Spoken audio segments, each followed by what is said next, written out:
Spider-Man freshman year is not canon to the MCU, and if it is, someone didn't do their job properly.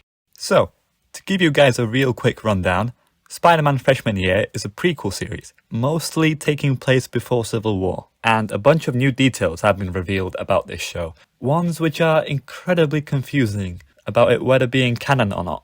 There's been a lot of reports about this show being canon to the MCU. I'm going to be breaking down the reasons as to why that is utter nonsense. And I'll try to explain these reasons as objectively and as simply as I can. Okay, let's get started. First things first, Daredevil's going to be in the show, voiced by Charlie Cox.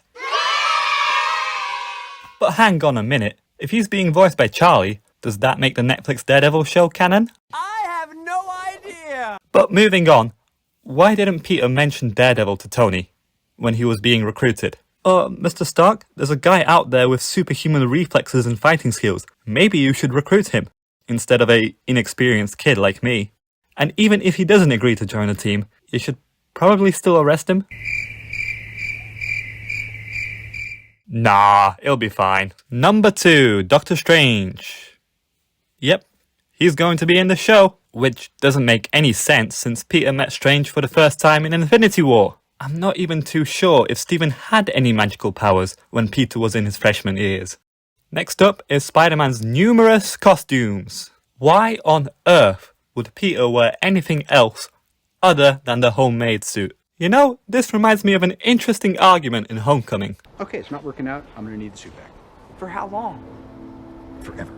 Yeah, that's No, how it no, no, works. please, Mr. Let's Stark, have it. you don't understand. This is all I have. I'm nothing without this suit. If you're nothing without this suit, then you shouldn't have it, okay? Oh, don't worry, Peter. Tony's only taking the Stark suit. You have like 5 in your wardrobe. One of them can glide in the air. Oh, and that future Foundation suit. It's made of unstable molecules, meaning it can never get dirty. So you won't ever have to put it in the laundry. Be sure to thank Reed Richards for that. I hope it came with a Fantastic Four membership. I'm of course being sarcastic here. They chose these suits because they look cool, without even thinking about their context, or how they fit into the canon.